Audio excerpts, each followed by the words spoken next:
কৃষ্ণ কৃষ্ণ কৃষ্ণ হরে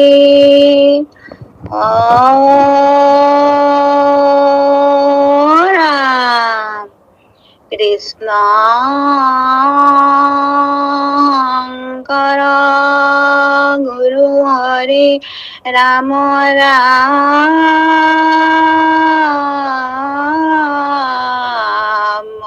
রাম হরে রাম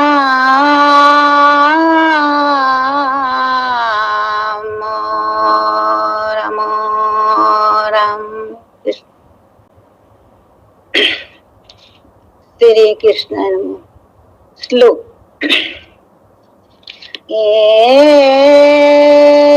মুক্তাপি নিস্পৃহা পতিপদ পূর্মিলদানন্দনং রামাস্তায় সমস্ত মস্তক মণিং কুর্বন্তি শ্রেয়সে তান ভক্তানপি তাংস ভক্তিমপি তং ভক্তপ্রিয়ং শ্রী হরিং বন্দে সন্তমথয় সানু দিবসং নিত্যং শরণং ভজে। কৃষ্ণ কৃষ্ণ উপদেশ রাম কৃষ্ণ নাম ধর্ম অনুপম হৃদয়ে যিটো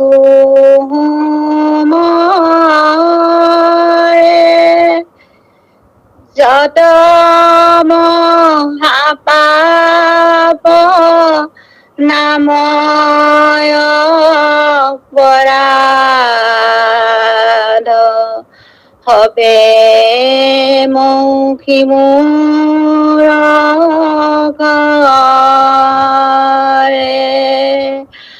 হবে মৌখী মোৰ কৃষ্ণ বাবজনা কৃষ্ণ কৃষ্ণ কৃষ্ণ কৃষ্ণ কৃষ্ণ শংকৰ পৰম শ্ৰদ্ধাভাজন বাপ্পানৰ সমস্ত আইমাতীসকল, লগতে আজি পাছৰ আসন অলংকৃত কৰা সুন্দৰভাৱে পাঠ পৰিৱেশন কৰা এগৰাকীক আমি সমস্ত লোকে সেৱা নিবেদন কৰিছো। আপোনালোকৰ ওচৰত এই দুআষাৰ আমি ব্যাখ্যা আগবঢ়াব খোজা হৈছে। আমি হয়তো এই ব্যাখ্যা কৰিবলৈ যাওঁতে আমাৰ যি জ্ঞান ধাৰণা চিন্তা চৰ্চা আমি পাইছো সেই ওপৰতে ভিত্তি কৰি আমি ব্যাখ্যা কৰিম। ইয়াত হয়তো আমাৰ এফাল হ'ব পাৰে, এফাল সিফাল ভুল হ'ব পাৰে। সেইখিনি আপোনালোকক মহামহন্ত বা বালক সমস্তই আমাক শুধৰণি কৰি আগলৈ যাতে আমি শুদ্ধ পথে যাব পাৰো তাৰ প্ৰতি যেন কৃপা কৰিব। এতিয়া আহিছে উপদেশ। আপোনালোকে দেখিছে সকলোৱে পঢ়ি গৈছে যে শৰণ ভজন নমস্কাৰ তাৰ পাছতে উপদেশ আহিছে। ইয়াৰ আগতে নামঘোষাত উপদেশ আছিল 24 চণ্ডত ভালেমানখিনি উপদেশ দিছিল, আৰু 24 চণ্ডৰ যিখিনি উপদেশ আৰু এই 2 চণ্ডৰ উপদেশখিনিৰ মাজত কিছু পাৰ্থক্য আছে। সেই প্ৰথম উপদেশখিনি মানুহক এক শৰণ হৰিনাম ধৰ্ম বা এক ঈশ্বৰবাদ বা ভগৱন্তৰ ভক্তিৰ ক্ষেত্ৰত যিখিনি মানুহৰ সংশয় আছিল সেইখিনি দূৰীকৰণ কৰি ভক্তিৰ পথলৈ লৈ আনিবৰ কাৰণে কিছু সংশয় নিবাৰণৰ কাৰণে উপদেশ প্ৰদান কৰা হৈছিল। আৰু মানুহৰ য'ত য'ত সন্দেহ আছিল সেইখিনিও দূৰীকৰণ কৰি জ্ঞান কৰ্ম মাৰ্গৰ পৰা কেনেকৈ ভক্তি মাৰ্গলৈ আনিব পাৰি তাৰ কাৰণে সেই আগৰ 24 চণ্ডৰ উপদেশখিনিয়ে চেষ্টা কৰিছিল। পৰৱৰ্তী কালত আহি শৰণলৈ আহিল প্ৰাৰ্থনা আদি অন্তত।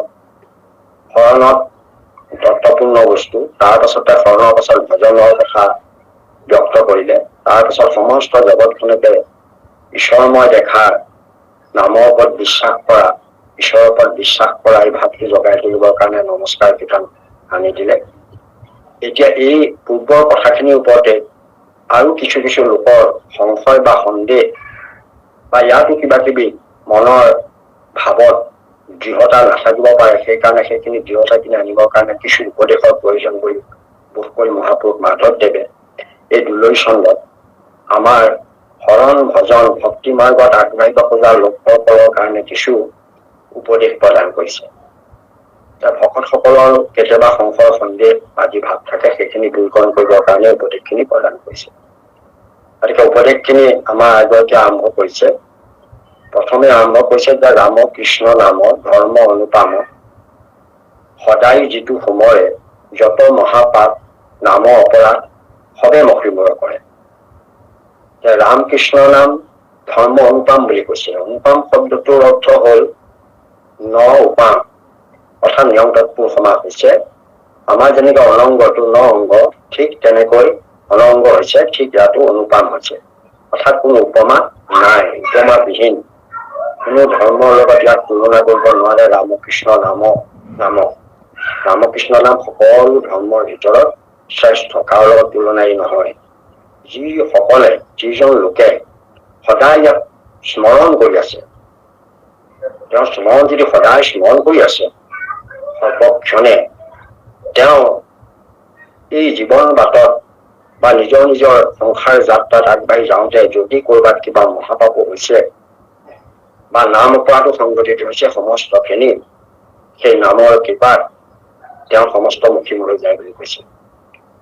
এতিয়া আমাৰ এটা প্ৰশ্ন হৈছে যে সাধাৰণতে ভকতে কেতিয়াও জানি শুনি পাপ নকৰে বা ভকতে কেতিয়াও জানি শুনি নামৰ অপৰাধো নকৰে, কিন্তু অজানিতে ভাবে বা প্ৰমাদত কিবা কাৰণতে মহাপাপ একোটা হৈ যাব পাৰে বা নিজৰ অজ্ঞান বশততো নাম পোৱাত আদি হব পাৰে। সেইখিনি অপৰাধ বা সেই পাপখিনি যে ভগৱন্তৰ নাম লৈ থকা লোকজনৰ ক্ষেত্ৰত যাতে সেইখিনি সমূহ নিশ্চয় যে মকিমূৰ হৈ যায়, নাইকিয়া হৈ যায়, তাক ই নামে সিদ্ধান্ত দিছে। ভকতৰ ওচৰত কোনো মহাপাপে ক্ৰিয়া কৰিব নোৱাৰে, কোনো নাম অপৰাধেও বাধাৰ সৃষ্টি কৰিব নোৱাৰে, সেই সম্পৰ্কে ইয়াক আটাইকৈ কৈছে। কিন্তু এইটো হৈছে প্ৰমাদত বা অজানিত হোৱাৰ ক্ষেত্ৰতহে কৈছে। জানি শুনি যদি নাম অপৰাধ কৰে, জানি শুনি যদি মানে মহাপাপ আচৰণ কৰে, তেতিয়াহ'লে সেইবিলাক ইমান সহজে কেতিয়াও ক্ষমাযোগ্য নহয়। তেওঁ ভাবে যদি যে মই মহাপাপ কৰিছো, নাম অপৰাধ কৰিছো, ৰামকৃষ্ণ নাম স্মৰণ কৰি দিম আৰু সেই পাপৰ পৰা মই পৰিত্ৰাণ পাম, সেই নাম অপৰাধৰ পৰা মই পৰিত্ৰাণ পাম, সেইটো কিন্তু প্ৰকৃত শুদ্ধ বুদ্ধি নহয়। সেইটোৱে বৰঞ্চ তেওঁ অপৰাধ বঢ়াবহে আৰু পাপৰো তেওঁ পৰিমাণ বাঢ়িহে যাব। সেইখিনি হৈছে জানি শুনি কৰা কাম, মানে অজানিতে কৰাৰ ক্ষেত্ৰতহে এইটো কৈছে। আপোনালোকে পাব শিৱৰ ওচৰত যেতিয়া নাৰদে প্ৰশ্ন কৰে এই অপৰাধসমূহৰ কথা, যে পাপবোৰৰ কথা আপোনালোকে জানি যে আমাৰ বহুতো মহাপাপ আছে, সাধাৰণ পাপৰ কথাটো নাই। এই মহাপাপক কেইটামানৰ বৰ্ণনা দিছে শাস্ত্ৰত, যে নৰ হত্যা এটা মহাপাপ, নাৰী হত্যা মহাপাপ, বিনা কাৰণত প্ৰাণী হত্যাও এটা মহাপাপ, অগাম্য দমন এটা মহাপাপ, নাৰী ধৰ্ষণ এটা মহাপাপ, আমাৰ হিন্দু ধৰ্মৰ মতে গো হত্যাও মহাপাপ, আকৌ সুবৰ্ণ হৰণ এটা মহাপাপ, আৰু মিত্ৰ বা বান্ধৱ বা সুহৃদৰ যদি দ্ৰোহ আচৰণ কৰে সেইটো মহাপাপ, দেশৰ দ্ৰোহ আচৰণ কৰাটো এটা মহাপাপ, জাতিৰ দ্ৰোহ আচৰণ কৰাটো মহাপাপ, গুৰু দ্ৰোহ আচৰণ কৰাটো এটা মহাপাপ। এইবিলাক মহাপাপ হিচাপে গণ্য কৰা হয়। এইবিলাক মহাপাপ সহজে খণ্ডন নহয়, কিন্তু হৰিনামৰ ইমানেই মহিমা যে অজানিত ভাৱে বা প্ৰমাদত পৰি কিবা কাৰণত তেওঁ যদি এনেকুৱা অপৰাধৰ মানে ভাগিদাৰ হৈ পৰে, তেতিয়াহ'লে তাৰ পৰা কিন্তু তেওঁ হৃদয়ত থকা ৰাম নাম স্মৰণ কৰি থাকিলে সেইখিনি নাইকিয়া হৈ গুচি যায়, মষিমূৰ হৈ যায়।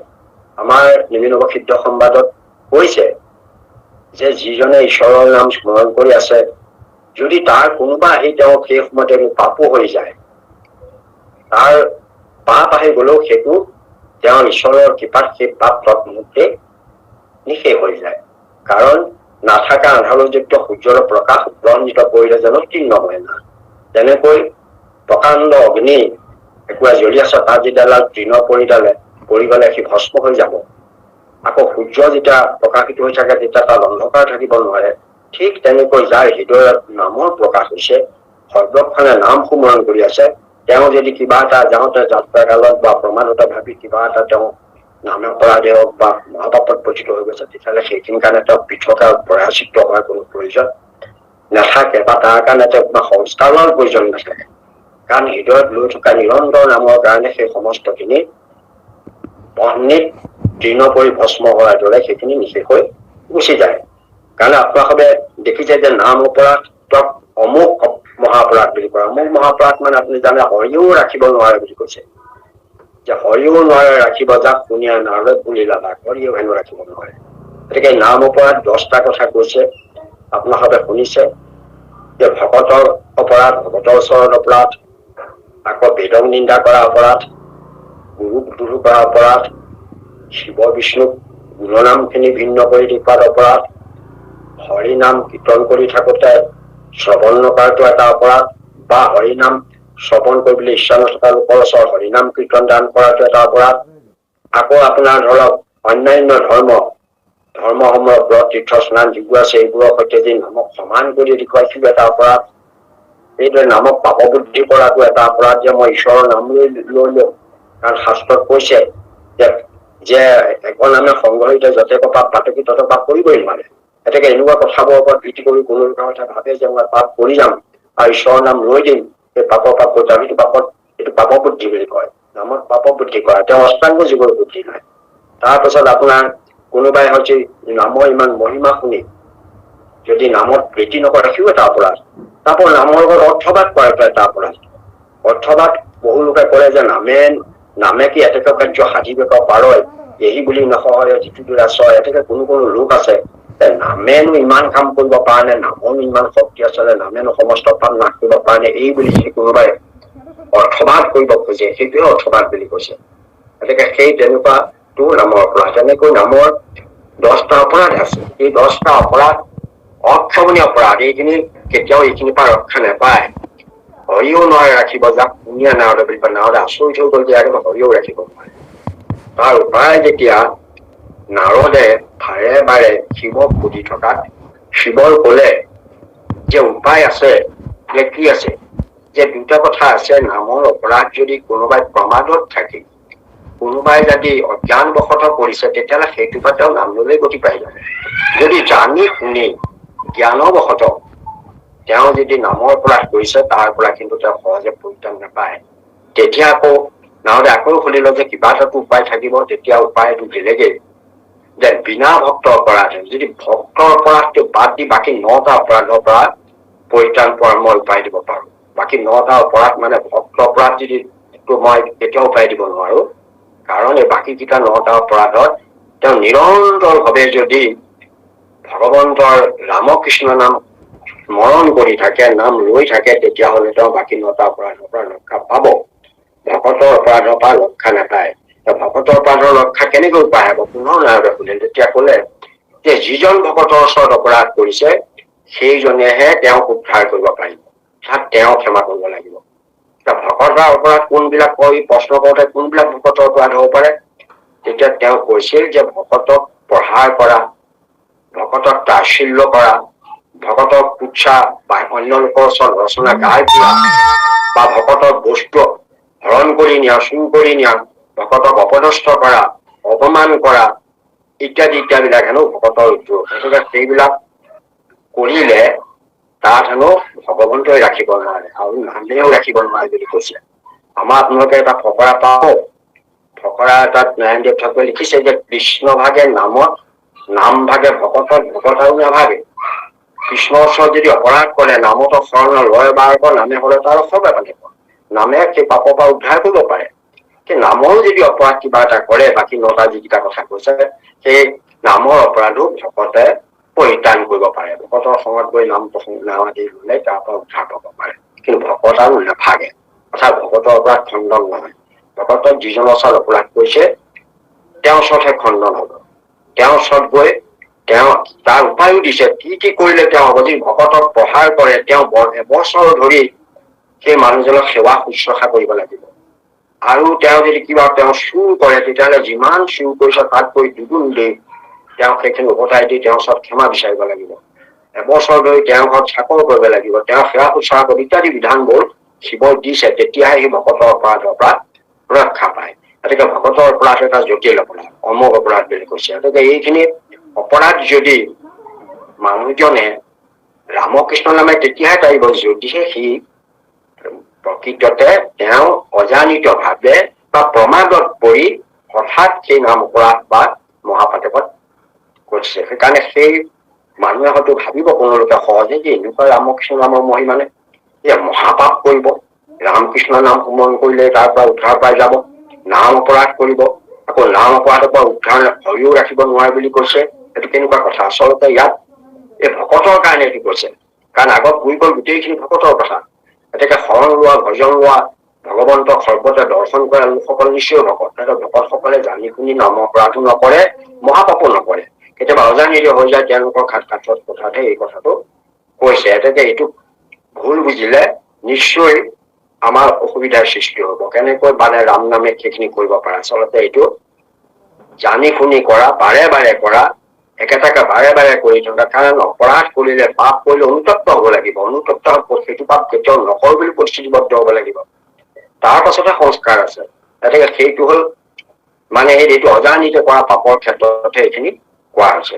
যে তেওঁ সেইখিনি এইজন লোকৰে ভকতৰে সমস্ত মহাপাপ, সমস্ত নাম অপৰাধ ৰামকৃষ্ণ নাম সুমৰণ কৰিলে নিৰন্তৰ ভাৱে মষিমূৰি কৰে বুলি এই ঘোষাফাঁকিয়ে ইয়াত ঘোষণা কৰিছে। কৃষ্ণ যাওকচোন আইগৰাকী পিছৰ কৃষ্ণ বাপজানা আমাৰ এই গোকাবাৰী হৃদয়ে আছে, আপোনাৰ ভাগত সদয় বুলি আছে। হৃদয়ে যিটো সোমৰে বুলি আছে কৃষ্ণ নাম ঘোষা। মোৰ ফলত আকৌ সদায় যিটো সোমৰা আছে হৃদয়টো বাৰু ভুল নহয়, হৃদয়তহে সোমৰণ হব। মানে মানে ইয়াত সদায় শব্দটো আছে এই শংকৰদেৱ সংঘৰ এইবিলাক সৰুখনত চাই কৈছো। সদায়ো স্মৰণ কৰিব লাগিব আৰু হৃদয়তো স্মৰণ কৰিব, কাৰণ স্মৰণটো সদায় হৃদয়তেই হয়, কীৰ্তনটোহে মুখত হয়। একেবাৰে সেইটো হৃদয়টো ভুল নহয়, হৃদয়তে তেওঁ সদায় স্মৰণ কৰি থাকে। মানে হৃদয়খন সদায় ভগতৰ পৰিষ্কাৰটো সদায় ভগৱন্তৰ শৰণ লৈ থাকে, ভগৱন্তৰ নাম গুণ গাই থাকে। সেই পৰিষ্কাৰ হৃদয়ত যেতিয়া ভগৱন্তৰ নাম স্মৰণ কৰিব তেতিয়াহলে তেওঁ আৰু পাপ ক'ৰ পৰা ওচৰ চাপিব পাৰিব? পাপ আহিবই মানে, পাপ মষিমূৰ হৈ যাব। সেইটো কৈছে। বাৰু যাওকচোন এতিয়া কৃষ্ণ কৃষ্ণ কৃষ্ণ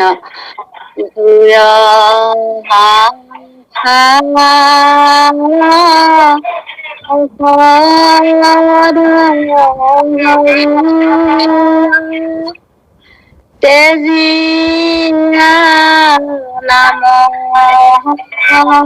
প্ৰতি আৰ কমন উপায় পণ্ডিতে লভিবে আপোন গতি লভিবে আপোন গতি। কৃষ্ণ কৃষ্ণ। ঘোৰ সংসাৰৰ ঔষধ শৰীৰ তেজীয়া নাম সম্প্ৰতি আৱৰ গমন উপায় পণ্ডিতে লভিবে আপোন গতি। ইয়াত ঘোৰ সংসাৰ, ঘোৰ শব্দটো সাধাৰণ আমাৰ অৰ্থ হল ভয়ানক। এই সংসাৰখনক ভয়ানক বুলি কৈছে, কিন্তু ইয়াৰ এটা তাত্ত্বিক অৰ্থও আছে। ঘোৰ মানে সংসাৰখন মানে ঘূৰাই ঘূৰাই সংসাৰলৈ আহি থকা অৰ্থটো বুজায়। কাৰণ এই সংসাৰখন ইমানেই ভয়ানক যে ইয়াৰ পৰা ওলাই যাব নোৱাৰি। চক্ৰবিহুৰ সদৃশ ইয়াৰ পৰা ওলাই যোৱাটো নিগম পথ, ইয়াৰ পৰা পাবলৈ টান। কাৰণ আমি সংসাৰলৈ আহিছো, আকৌ আমি মৃত্যুৰ পাছত আকৌ সংসাৰলৈকে ঘূৰি আহিছো। এইদৰে সংসাৰৰ পৰা আমি কৰ্ম বন্ধ হৈ সংসাৰৰ চক্ৰত চিৰকাল ভ্ৰমণ। সেইকাৰণে ইয়াক ঘোৰ সংসাৰ বুলি কোৱা হয়, কাৰণ ইয়াৰ পৰা ওলাই যোৱাটো বৰ কঠিন আৰু ইয়াৰ বৰ কষ্টকৰ। সেইকাৰণে এই ঘোৰ সংসাৰত আমি যিসকল আছো, মজি আছো, সেই ঘোৰ সংসাৰত আমি শান্তি পাবলৈ হলে, আনন্দ লাভ কৰিবলৈ হলে, সুখ পাবলৈ হলে ইয়াত বৰ্তমান সময়ত, সম্প্ৰীতি শব্দটো বৰ্তমান কালৰ কথা কৈছে। বৰ্তমান সময়ত হয়তো কোনোবা সময়ত অন্য সময়ত বেলেগ আছিল, কিন্তু এইটো যুগত, এইটো সময়ত, এইটো কালত ভগৱন্ত হৰিনাম যিটো নাম বস্তু সেই ইয়াত পৰম ঔষধ বুলি কৈছে। হৰি নামক পৰম ঔষধ বুলি কৈছে। এই হৰিনাম বাদ দি এই ঘোৰ সংসাৰত ভয়ানক সংসাৰত পৰম ঔষধ হৰিৰ নাম বাদ দি বৰ্তমান সময়ত যিসকল পণ্ডিতে অন্য কোনো উপায়েৰে যদি গতি সাধিব খুজিছে তেতিয়াহ'লে তেওঁলোকে সেইটো ভুল কৈছে। কাৰণ কোনো পণ্ডিতে ঈশ্বৰৰ নাম লৈকে গতি সাধিব নোৱাৰে। ইয়াত পণ্ডিত শব্দটোৱে শাস্ত্ৰজ্ঞ পণ্ডিতৰ কথা কোৱা নাই। ইয়াত জ্ঞানযোগীসকলকে পণ্ডিত বুলিছে। কাৰণ জ্ঞানযোগীসকল জ্ঞানত পাৰ্গত। তেওঁলোকে ভগৱন্তৰ অস্তিত্ব জানে, ৰূপ জানে, ক'ত থাকে কি কথা তাক জানে, তাক আমি হৃদয় স্থিতি কৰিব পাৰে। আৰু ভগৱন্তক কোৱাৰ যিবোৰ ৰাস্তা তত্ত্ব সেই কথাবোৰ জানে, তাৰ মন্ত্ৰবোৰ জানে। সেইকাৰণে তেওঁলোকক বিদ্যাৱন্ত বুলি কোৱা হয়, পণ্ডিত বুলি কোৱা হয় আৰু জ্ঞানী বুলি কোৱা হয়। গতিকে জ্ঞানীসকলে বা জ্ঞানযোগীসকলে বিভিন্ন প্ৰকাৰে এই সংসাৰ তৰণৰ উপায় তেখেতসকলে অৱলম্বন কৰি এই সংসাৰ কৰিবলৈ চেষ্টা কৰে। গতিকে ইয়াত এইটোকে ক'ব খুজিছে যে তেওঁলোকৰ অন্য কোনো উপায়েৰে পণ্ডিতসকলে জ্ঞানযোগীসকলে তেওঁলোকে গতি সাধিব কেতিয়াও নোৱাৰে। কাৰণ এই ঘোৰ সংসাৰখনৰ একমাত্ৰ মহৌষধ হ'ল হৰি নামহে। বৰ্তমান সম্প্ৰীতি মানে কলিকালৰ কথা কৈছে। এইটো কালত এই সংসাৰখনৰ মহৌষধ হ'ল ভগৱন্তৰ নামহে। গতিকে ভগৱন্তৰ নাম স্মৰণ নকৰাকৈ, নাম নোলোৱাকৈ, নামক আশ্ৰয় নকৰাকৈ কোনো পণ্ডিতে তেওঁলোকৰ নিজৰ গতি কেতিয়াও সাধিব নোৱাৰে। কাৰণ এইকাৰণে কোৱা হৈছে তেওঁলোকক জ্ঞানযোগী বুলি, কাৰণ জ্ঞানযোগীসকল সদায় বিদ্যাত পাৰ্গত। তেওঁলোকৰ এটা দোষ আছে যে তেওঁলোকৰ বিদ্যাত গৰ্বত থাকে। তেওঁলোক সকলো জানে, ঈশ্বৰৰ অস্তিত্ব সম্পৰ্কও জানে, ঈশ্বৰৰ ৰূপটোও জানে, ঈশ্বৰ ক'ত থাকে তাকো জানে, ঈশ্বৰক পোৱাৰ ৰাস্তাবোৰো জানে, তেওঁলোক বেদজ্ঞ।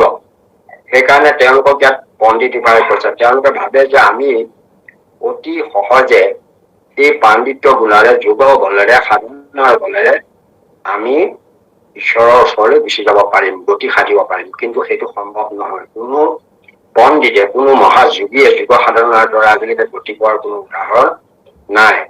কাৰণ পালেও আমাৰ মহাপুৰুষ শংকৰদেৱে কৈছে, মহাযোগী জনো ব্ৰহ্ম চিন্তে যদি হৰিৰ নামৰ অধৰে সিও ভ্ৰষ্ট হৈ সংসাৰত পৰে চাৰি বেদনা নাপায়। সেইটো কম কথা নহয়। মহাযোগীজনো ব্ৰহ্ম চিন্তে যদি হৰিৰ নামৰ অধৰে সিও ভ্ৰষ্ট হৈ সংসাৰত পৰে চাৰি বেদে হেন পায়। তেনে ক্ষেত্ৰত এই জ্ঞানযোগীসকলে, পণ্ডিতসকলে, বিদ্যাৱন্ত লোকসকলে কেতিয়াও অন্য উপায়েৰে, হৰিনামৰ বাহিৰে অন্য উপায়েৰে কেতিয়াও এই সংসাৰৰ পৰা গতি সাধিব নোৱাৰে। সংসাৰতে তেওঁলোকে আয়াজাত কৰি থাকিব লাগিব, সংসাৰতে মজি থাকিব লাগিব। কিবা কৰিলেও তেওঁলোকে ব্ৰহ্মলোকলৈ গলেও, তপলোকলৈ গলেও বা মহলোকলৈ গলেও সেই লোকৰ পৰা কিন্তু কালৰ প্ৰভাৱত পৰি কালময় পৰ্বত কোনো আকৌ সংসাৰলৈ ঘূৰি আহিব লাগে। অৰ্থাৎ সংসাৰ তেওঁলোকে পাৰ পাব নোৱাৰে হৰি নোলোৱাকৈ। সেইকাৰণে এই পণ্ডিতসকলক ইয়াক সকীয়াই দিছে যে আপোনালোকে অন্য কোনো উপায়েৰে, আপোনালোকৰ পাণ্ডিত্যৰ বলেৰে, যোগ সাধনেৰে গতি পোৱাৰ কথা চিন্তা নকৰি হৰিনাম লবলৈ এই যুগত আগবাঢ়ি আহক। তেতিয়াহে আপোনালোকে গতি সাধিব পাৰিব। কৃষ্ণ। যাওকচোন পিছৰ ফালে। কৃষ্ণ কৃষ্ণ। মোৰ ভক্তি যুক্ত জানিবা মোতে চিত্ত জ্ঞান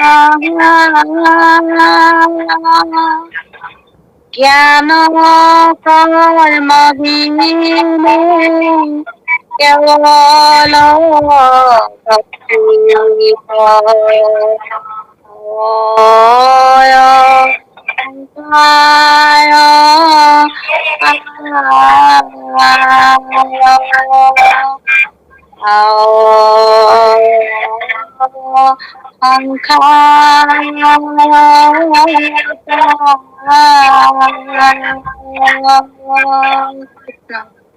কৃষ্ণ কৃষ্ণ। মোৰ ভক্তিযুক্ত যোগীৰো জানিবা গোটেশে চিত্ত যাহাৰ জ্ঞান কৰ্ম বিনে কেৱল ভক্তিত পাৱয় সংসাৰ পাৰ।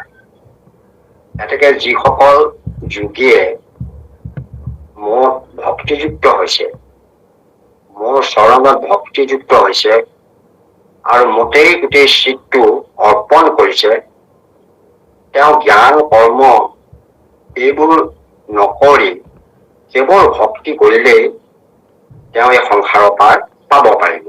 অৰ্থাৎ ইয়াত যোগীসকলক ভক্তিযুক্ত হবলৈ আহ্বান জনোৱা হৈছে যে যোগীসকলে ভক্তিযুক্ত নহলে কেতিয়াও সংসাৰৰ পাৰ পাব নোৱাৰে।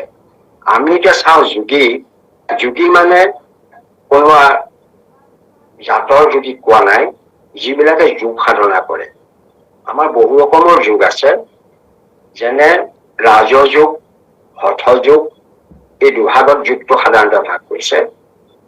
ৰাজযোগে হৃদয়ত ভগৱন্তৰ ছয় চক্ৰৰ ওপৰত ভিত্তি কৰি সাধনা কৰি ভগৱন্তৰ ধ্যানময় ৰূপ হৃদয়ত প্ৰতিষ্ঠা কৰি তাক সমাধি ধৰি থাকে। এটা জটিল কাম, সেইটো ৰাজযোগীসকলৰ, তেওঁলোকৰ মনটো তাতেই নিমজ্জিত হৈ থাকে। ৰাজযোগে দেহ মন বুদ্ধি আদি সংস্কাৰ কৰি ভগৱন্তৰ মন নিমজ্জিত কৰি ৰাখিব পাৰে, সেইটো ৰাজযোগ। হঠযোগটো হল, হঠযোগত হঠ মানে আমাৰ মানে গৰল বুলি কৈছে, থ মানে এই ঠাণ্ডা, অৰ্থাৎ এটা গৰম এটা ঠাণ্ডা, এটা সূৰ্য আনটো চন্দ্ৰ।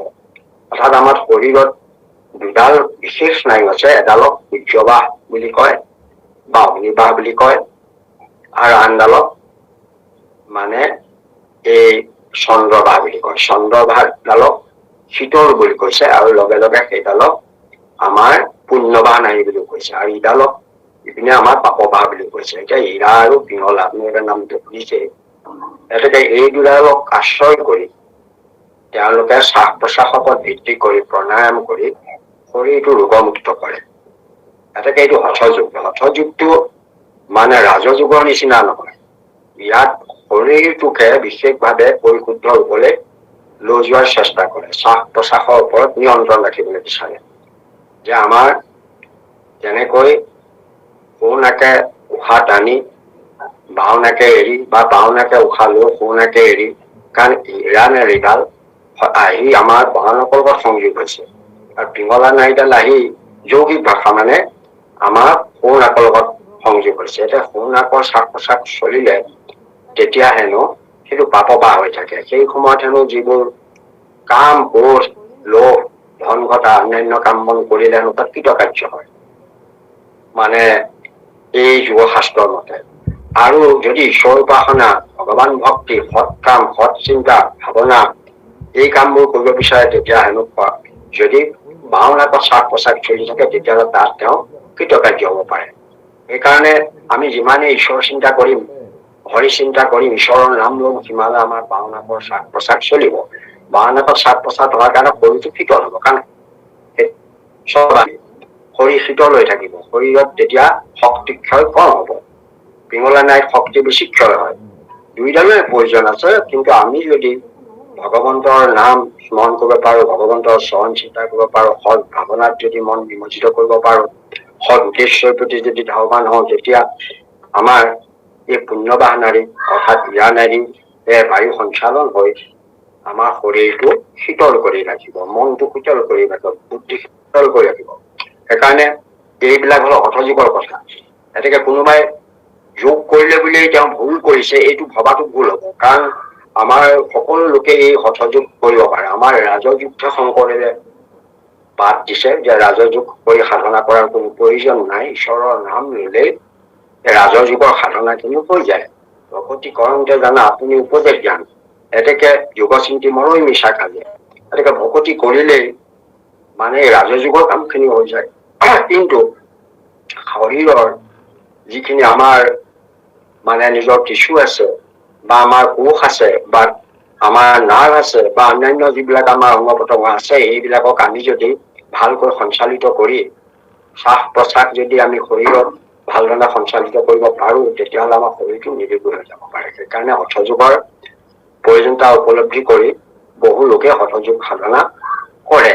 গতিকে তেনেকুৱা সকল হ'ব পাৰে, সেইসকলে হয়তো ৰাজযোগ নকৰি, অৰ্থাৎ তেওঁলোকে জ্ঞান আৰু কৰ্ম দুয়োটা বাদ দি ভগৱন্তৰ চৰণত মন স্থিৰ কৰি লৈ, চিত্ত স্থিৰ কৰি লৈ ভগৱন্তৰ যদি ভক্তিযুক্ত হয়, সেইসকল যোগেও জ্ঞান কৰ্ম পৰিহাৰ কৰি ভক্তিৰ যোগেদি এই সংসাৰৰ পৰা পাৰ পাব পাৰে।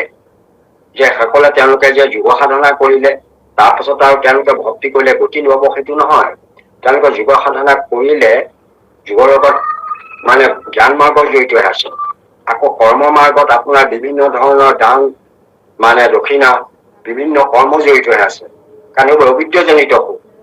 আমাৰ যিবোৰ কৰ্ম মাৰ্গত থকা লোকসকলৰ সাধাৰণতে কৰ্মগব্য বাঢ়ি যায় কিহৰ কাৰণে? অন্ধবিশ্বাসৰ কাৰণে। অন্ধবিশ্বাসৰ কাৰণে এনেকুৱা কিছুমান কৰ্ম কৰে, সেইবিলাক অবিদ্যাজনিত সুখ। অবিদ্যাজনিত সুখ মানে ল'ৰা ছোৱালী, সংসাৰ, ধন দৌলত, ঘৰ বাৰী, ল'ৰা ছোৱালী পঢ়া শুনা, মাটি বাৰী, সা সম্পত্তি, এইবিলাক বৃদ্ধিৰ কাৰণে আৰু মৰাৰ পাছত স্বৰ্গলৈ যোৱা, এই চিন্তাবোৰ কৰি পেলাই মানুহে কিছুমান কৰ্ম কৰে। সেই কৰ্মবিলাকত নানা বিঘিনি আছে। সেই কৰ্ম কৰিও তেওঁলোকে তাৰ পৰা গতি পাব নোৱাৰে, কাৰণ বিঘিনিৰ কাৰণেই বিঘিনিৰ কাৰণেই সেই কৰ্মবিলাকে তেওঁলোকৰ যিটো কৰিলে সেই বৃথাই গুচি যায়, তাৰ পৰা কোনো ফল নধৰে। কৰ্মত বিঘিনি হয় সদায়। জ্ঞানত আকৌ ভগৱন্তৰ সহায় নকৰে, কাৰণ জ্ঞানী মানুহক, বিদ্যান্ত মানুহক, জনা মানুহক কোনে সহায় কৰিব? কোনেও সহায় নকৰে। এতেকে জ্ঞানত নাইকিয়া সহায়। এজন মানুহে যদি তেওঁ চব কাম জানো বুলি কয়, আনে তেওঁ কিয় সহায় কৰিব? এজন মানুহে ধৰক এখন জেওৰা দি আছে, জেওৰা দি থাকোতে এজন আনি তাতকৈ ভালকৈ জেওৰা দিব পৰা এজন মানুহ আহি যদি তেওঁৰ ওচৰত কয়, হেৰি আপুনি জেওৰাখন যদি এনেকৈ দিয়ে, কুচিকেইটা এনেকেই দিয়ে, তেতিয়াহ'লে জেওৰাখন ভাল হ'ব। তেতিয়া তেওঁ কব, যদি তেওঁ মানে অহংকাৰ, তেওঁ কি বুলি কব যে আপুনি মই কি কবলৈ আহিছে? আপুনি মোক জেওৰা দিয়া কথা শিকাবলৈ আহিছে। মই আজি কিমান বছৰ জেওৰা দি আছো, মোক আৰু জেওৰাৰ কথা আপুনি শিকাব নালাগে, মই চব জানো। তেতিয়া ইজনেতো তুমি জানা যদি কৰা বুলি গুচি যাব, কোনেও সহায় নকৰে। তেনেকে শিৱকো যেতিয়া মহাযোগৰ বলে শুদ্ধ কৰি আছো, কায়া ব্ৰহ্মময় কৰো কি কৰিছে পাৰে মায়া, এইটো বুলি যদি অহংকাৰ কৰিলে, তেওঁ জানো বুলি কলে, তেতিয়াতো ভগৱন্তই কলে ঠিক আছে দেখাইবোৰ তোমাক একান্ত সেই সৃষ্টি মায়া। তেতিয়া দেখাৰ পাছত শিৱৰ অৱস্থা কি হলে? তাত সহায় নাই, ভগৱন্তই সহায় নকৰে। আৰু কৰ্মত বিঘিনি হয়তো আছেই। আপোনালোকে দেখিছে যে কৰ্মত দহটা এটা ডাঙৰ যজ্ঞ কৰিছিলে, তেওঁ সেইটো হৈছে ইন্দ্ৰবধ যজ্ঞ। তাত মানে বিঘিনিটো কি আহিল? এটা শব্দৰ ভুল। ইন্দ্ৰ শত্ৰু বৰ্ধস্য, ইন্দ্ৰ শত্ৰু বৰ্ধস্য, তাত মানে শব্দটো এটা সমাস হৈ আছে, ইন্দ্ৰ শত্ৰু সমাস হৈছে, ইন্দ্ৰ আৰু শত্ৰু শব্দ লাগি এটা সমাস হৈছে। সেই সমাসকাল দুই ধৰণে এটা উচ্চাৰণ হব পাৰে। আমাৰ জানে, সংস্কৃত জনা লোকসকলে জানে যে তিনিটা ধৰণে আমাৰ সংস্কৃত মন্ত্ৰবোৰ উচ্চাৰণ হয়, স্বৰিত স্বৰ, উদাত্ত স্বৰ আৰু অনুদাত্ত স্বৰ। এই ইন্দ্ৰ শত্ৰু শব্দটো যদি আগতে উদাত্ত স্বৰ দিয়ে, আৰম্ভণিতে উদাত্ত স্বৰ দিয়ে, তেতিয়া সেইটো বহু বুলি সমাস হব। বহু বুলি সমাস হলে ইন্দ্ৰ শত্ৰু অৰ্থ প্ৰকাশ কৰিব, অৰ্থাৎ ইন্দ্ৰক বুজাব। আৰু যদি শেষত গৈ পেলাই শত্ৰু, অৰ্থাৎ শেষত যদি বহু উদাত্ত স্বৰ দিয়ে, তেতিয়াহ'লে সেইটো ষষ্ঠী তত্ত্বৰ সমাস হব। তেতিয়াহ'লে ইন্দ্ৰৰ শত্ৰু অৰ্থ প্ৰকাশ কৰিব। ষষ্ঠী তত্ত্বৰ সমাসত আহি পৰে, ইন্দ্ৰৰ শত্ৰু অৰ্থ প্ৰকাশ কৰিব। এতিয়া যজ্ঞটো কৰিছে বিতাসুৰৰ কাৰণে, বিতাসুৰৰ বল মাৰি ইন্দ্ৰক মাৰিব দহটা। কিন্তু এই সংস্কৃত মন্ত্ৰটো তেওঁ শেষত উদাত্ত স্বৰ নিদি আৰম্ভণিতে উদাত্ত স্বৰ ব্যৱহাৰ কৰিলে, তাৰ ফলত ষষ্ঠী তত্ত্ব সমাস নহৈ বহুব্ৰীহি সমাস হৈ ইন্দ্ৰ শত্ৰু অৰ্থাৎ প্ৰকাশ কৰিলে।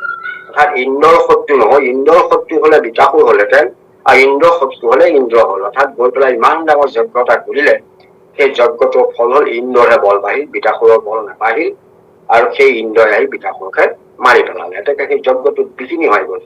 যিকোনো ক্ষেত্ৰত দ্ৰব্যৰে কিবা এটা কম বেছি হব পাৰে, কিবা এটা সমস্যা আহি পৰে। যিমানবোৰ যজ্ঞ কৰিছে সকলো যজ্ঞতে বিঘিনি আছে। আপোনালোকে যাতে জন্মেজয় কেইবাটাও যজ্ঞ কৰিছিল, জন্মেজয় যজ্ঞ কেইবাটাও কৰিছিল, আৰু সেই এটা যজ্ঞ আপোনালোকে নিজেই দেখিছে যে জন্মেজয় যে তেতিয়াই গম পাই গল এইটো কৰি যুগ বুলি। যেতিয়া তেওঁ ঋতিত বহি আছে, যেতিয়া ঘোঁৰাটো তেওঁ অশ্বমে ঘোঁৰা কাটি দিছিল, যেতিয়া যজ্ঞ কুণ্ডত দি দিছিল, তেতিয়া ঘোঁৰাটোৰ মুখখনে খিৰিকিটা হাঁহি গৈছিল, হাঁহি দিছিল।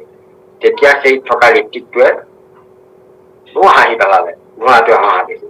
খঙত জন্মেজয়ে হাতৰ অস্ত্ৰখনে লৈ পেলাই সেই ঋতিকৰ ডিঙিটো কাটি পেলালে। তাৰমানে বুজা গ'ল তাতো এটা বিঘিনি আহি গ'ল, এটা যজ্ঞত ঋত্বিকক কাটিবলগীয়া হ'ল, ঘোঁৰাটো মানে আহিবলগীয়া হ'ল, এই ঘটনাবোৰ বিঘিনি হ'ল। সেইকাৰণে তেওঁ ঘোষণা কৰিলে যে এইটো কলিযুগত আৰু কোনো যজ্ঞৰ কাম নাই, এতিয়া যজ্ঞৰ কাম নাই। কাৰণ সেইবিলাকৰো বিঘিনি হৈ আছে, কৰ্মৰে বিঘিনি হয় আৰু জ্ঞানত সহায় নাই। আৰু জ্ঞানত মানে বিদ্যাগৰ্ভ থাকে, অহংকাৰ থাকে, কৰ্মত আকৌ অবিদ্যা থাকে, অন্ধবিশ্বাস থাকে। এইবিলাকে মানুহে মানুহে এনেকুৱা অন্ধবিশ্বাসত মানুহ ডুবি আছে যে মানুহে এনেকুৱা কৰ্ম কৰিছে যিবিলাক কথা এইটো বিজ্ঞানৰ যুগত আমাৰ সাধাৰণ ল'ৰা ছোৱালী বিলাকক সেইবিলাক উপলুঙা কৰিবলৈ লৈছে। গতিকে তেনেকুৱা ক্ষেত্ৰত মানুহে সেই তেনেকুৱা কৰ্মৰ পৰা আঁতৰি, জ্ঞানৰ পৰা আঁতৰি আমাৰ ভাগৱত শাস্ত্ৰই দেখুওৱা যিটো ভক্তি মাৰ্গ, ঈশ্বৰৰ নাম গুণ শ্ৰৱণ কীৰ্তন কৰা যিটো মাৰ্গ, সেই মাৰ্গলৈ যদি আহে তেতিয়াহ'লে সেই যোগীসকলো ভক্তিযুক্ত হলে তেওঁলোকেও সংসাৰৰ পাৰ পাব পাৰিব। এইটো সিদ্ধান্ত দিছে যে তেওঁলোকে সেইবোৰ ত্যাগ কৰিব লাগিব, জ্ঞান আৰু কৰ্মৰ পথ ত্যাগ কৰি শুদ্ধ ভক্তি মাৰ্গলৈ তেওঁলোক আহিব লাগিব। ভক্তি মাৰ্গলৈ অহা মানে শৰণ গ্ৰহণ, ভজন গ্ৰহণ, ভগৱন্তৰ গুণ নাম লীলাজক শ্ৰৱণ কীৰ্তন কৰা আৰু ঈশ্বৰৰ নামত বিশ্বাস কৰা, সাধু সংগ লোৱা, এইখিনি যেতিয়া আহি যাব তেতিয়া তেওঁলোকে গতি পোৱাৰ পথ নিজেই বিচাৰি পাব পাৰিব।